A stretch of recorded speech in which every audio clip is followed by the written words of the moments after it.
සුබ උදෑසනක් වේවා සියලු දෙනාටම. තමත් ප්‍රීතියක් අද දවසේ Faith Forward YouTube නාලිකාව හරහා දෙවියන් වහන්සේගේ වචනය ඔබ වෙතට ගෙනෙන්නට ලැබීම. අද දවසේ අපි දෙවියන් වහන්සේගේ වචනයට අවධානය යොමු කරමු.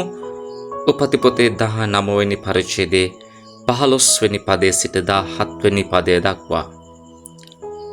පහළ වුණු කල දේවදූතයෝ මේ නුවර අයුතුකමෙහි නුඹ නාස්ති නොවන පිණිස නැගිට මෙහි සිටින නුඹේ භාර්යාවත් නුඹේ දූවරුන් දෙදෙනාත් කැඳවාගෙන ඵලයන්යි කියා ලොත් ඉක්මන් කෙරෙව්වෝය. එහෙත් ඔහු ප්‍රමාද වුණ කල්හි ස්වාමීන් වහන්සේ ඔහු කෙරෙහි ඇති දයාව නිසා ඒ මිනිසු ඔහුගේ අත ඔහුගේ භාර්යාවගේ අතද ඔහුගේ දූවරුන් දෙදෙනාගේ අත්ද අල්වාගෙන ඔහු ගෙන ගොස් නුවරින් පිටත සිටෙව්වෝය.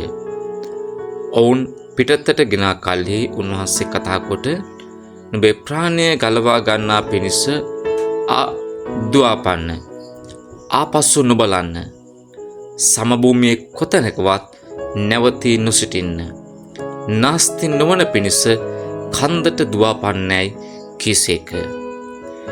සිනවන්ත සහෝදරයා සහෝදරිය මේ කතාවේ පසුබිම දෙසට අපි අවධානය යොමු කරනවා නම් සොදොම සහ ගොමෝරාව කියන නගරයන් දෙක අධික පාපිෂ්ඨ ස්වභාවයක තිබෙන නිසා දෙවියන් වහන්සේ තීරණය කළා මේ නගරයන් දෙක සහ මුලින්ම විනාශ කළා දාන්න.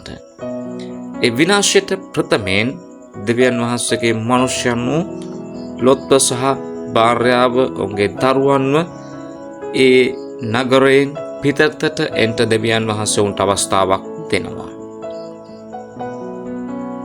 ඒ දෙවියන් වහන්සේගේ වචනය කියනවා දෙවියන් වහන්සේ ඔවුන්ට අවස්ථාවක් දීලා ගැලවෙන්න මාර්ගයක් සලසලා දීලත් ඔවුන් ප්‍රමාද වුණු කල්හි දෙවියන් වහන්සේගේ අධික දයාව නිසා ඔවුන් කෙරේ තිබුණා වූ දෙවියන් වහන්සේගේ දූතයෝ දෙදෙනා ගිහිල්ලා ලොත්ගේ අතින් ඔහුගේ භාර්යාවගේ අතින් ඔහුගේ දරුවන්ගේ අතින් අල්ලලා පිටතට කැඳවගෙන එනවා.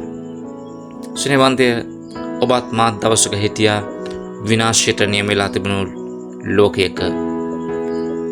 දෙවියන් වහන්සේ ගැලවෙන මාර්ගය යම් මිනිස්සු හරහා උන්වහන්සේ ඔබටයි මටයි සලස්වල දුන්නා. මේ පණිවිඩ අහන සමහර ඔබත් ඒ ගැලවීමේ පණිවිඩය ප්‍රතික්ෂේප කළා වූ කෙනෙක් වෙන්න ඇති. ඒකට ප්‍රතිචාර දක්වන්න ප්‍රමාද වුණු කෙනෙක් වෙන්න ඇති. නමුත් දෙවියන් වහන්සේගේ දයාව නිසා අද දවසේ ඔබ විනාශ නොවී ජීවත් වෙනවා. විලාපගී පොතේ 3 වෙනි පරිච්ඡේදයේ 22 වෙනි පදය අපිට කියනවා අපි විනාශ නොවුනේ ස්වාමීන් වහන්සේගේ කරුණාව නිසා උන්වහන්සේගේ අනුකම්පාවල් නොනවතින සත්‍ය කියා.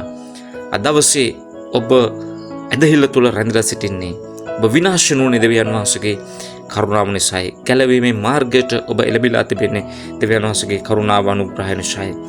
මෙසේ පිටතට කැඳවනු ලැබුවා වූ ලොත් දෙවියන් වහන්සේ කරුණා තුනක් කියනවා. මේ කාරණා තුනට අපගේ අවධානය අපි තා ඉක්මනින් යොමු කරමු. පිටතට කැඳවුවට පස්සේ දෙවියන් වහන්සේ කියනවා නුඹේ ප්‍රාණය ගලවා ගන්නා පිණිස දුවන්ට. සෙනෙහවන්තය දෙවියන් වහන්සේ විනාශයේ මාර්ගයෙන් ඔබව විනාශයේ නගරයෙන් දෙවියන් වහන්සේ ඔබ පිටතට කැඳවලා තිබෙනවා. ගැලවීමේ මාර්ගය ඔබට පෙන්වා දීලා තිබෙනවා. දැන් උන්වහන්සේ කියනවා දුවන්ට. යමක් ඉක්මන් කරන්න කඩිසරව ක්‍රියා කරන්නට යුතු බව මේ පදය අපිට පෙනෙනවා. දුවන්ට ඉක්මනින් කරන්නට එහෙම නැත්නම් කඩිසරව ක්‍රියා කරන්නට කියන එක. දෙවෙනි පේතෘස් පොතේ 1 වෙනි පරිච්ඡේදයේ 10 වෙනි පදය අපිට කියනවා එබැවින් නුඹලාගේ කැඳවීමද තෝරා ගැනීමද ස්ථිර කරගන්නා පිණිස කඩිසරව ක්‍රියා කරන්නට. නුඹලා මේ දේවල් කරනවා නම් කිසි කලක පැකිලෙන්නේ නැත. ස්නේහවන්තය ඇදහිල්ලේ ගමන දැන් දුවන්ට අවශ්‍යයි. ඉතා කඩිසරව දේවල් කරගන්න අවශ්‍යයි. ඉතා ඉක්මනින් දේවල් කරගන්න අවශ්‍යයි. අද දවසේ ඔබ තීරණය කරන්නට අද දවසේ මගේ ඇදහිල්ලේ ගමන මන් දුවන්ට යනවා. දෙවෙනි කාරණාව කියනවා ආපසු නොබලන්ට. සෙනෙහවන්ත සහෝදරයා සහෝදරිය මේ ඇදහිල්ලේ ගමනේ ඔබට බාධා පැමිණෙයි. ඔබට පරීක්ෂාවන් පැමිණෙයි. ඔබ ආත්මික වෙහෙස වීම වලට පැමිණෙයි. ඔබ කලකිරීම වලට පැමිණෙයි.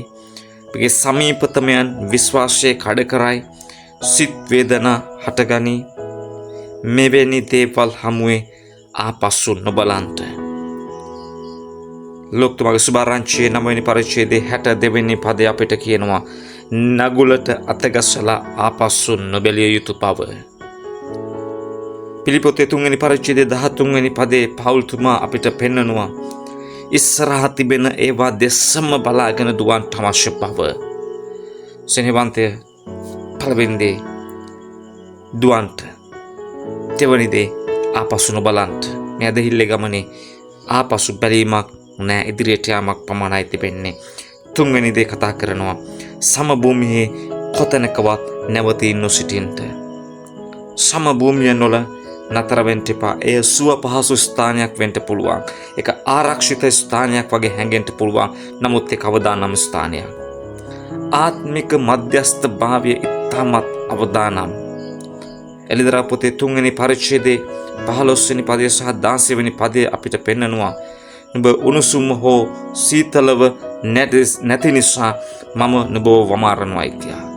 ඒක ඉතාමත් අවදානම් තත්වයක්, මධ්‍යස්ථ භාවයේ සිටින එක. ඒ නිසා සම භූමි නොල නතර වෙන්න එපා මේ ඇදහිල්ලේ ගමනේ. ඊළඟට කියනවා කන්දට දුවන්ට. නාස්ති නොවන පිණිස කන්දට දුවන්ට. සෙනෙහවන්තය කන්දකට දිවොත් තමයි ඔබේ ජීවිතය ඔබට ඉදිරියට ඉහළට යන්න පුළුවන් වෙන්නේ. දෙවියන් වහන්සේ ඔබව කැඳවලා තියෙන්නේ ඉදිරියටත් ඉහළටත් ගමන් කරන්නට. ඒ නිසා උදෑසන තීරණය කරන්නට දෙවියන් වහන්සේ මට ගැලවීම දුන්නා. උන්වහන්සේගේ අධික දයාව නිසා විනාශය මම මුදව ගත්තා. මගේ ඇදහිල්ලේ ගමන අද දවසේ මම දුවන්ට යනවා. මම ආපසු නොබලන්ට යනවා. මම සමභූමියේ නතර නොවෙන්න යනවා. මම ඉදිරියටත් ඉහළටත් අද දවසේ යන්න යනවා. දෙවියන් වහන්සේ ඉදිරියටත් ඉහළටත් යන්න අද දවසේ ඔබට ආශිර්වාද කරනසේක්වා. ආමේන්. එකතු වෙන්න දිනපතා ෆේත් ෆෝර්ඩ් YouTube නාලිකාව සමගින් ඔබේ ඇදහිල්ලේ වර්ධනය වෙන්න, ඔබේ ඇදහිල්ලේ ඉදිරියට ගමන් කරන්නට දෙවියන් වහන්සේ ඔබට ආශිර්වාද කරනසේක්වා.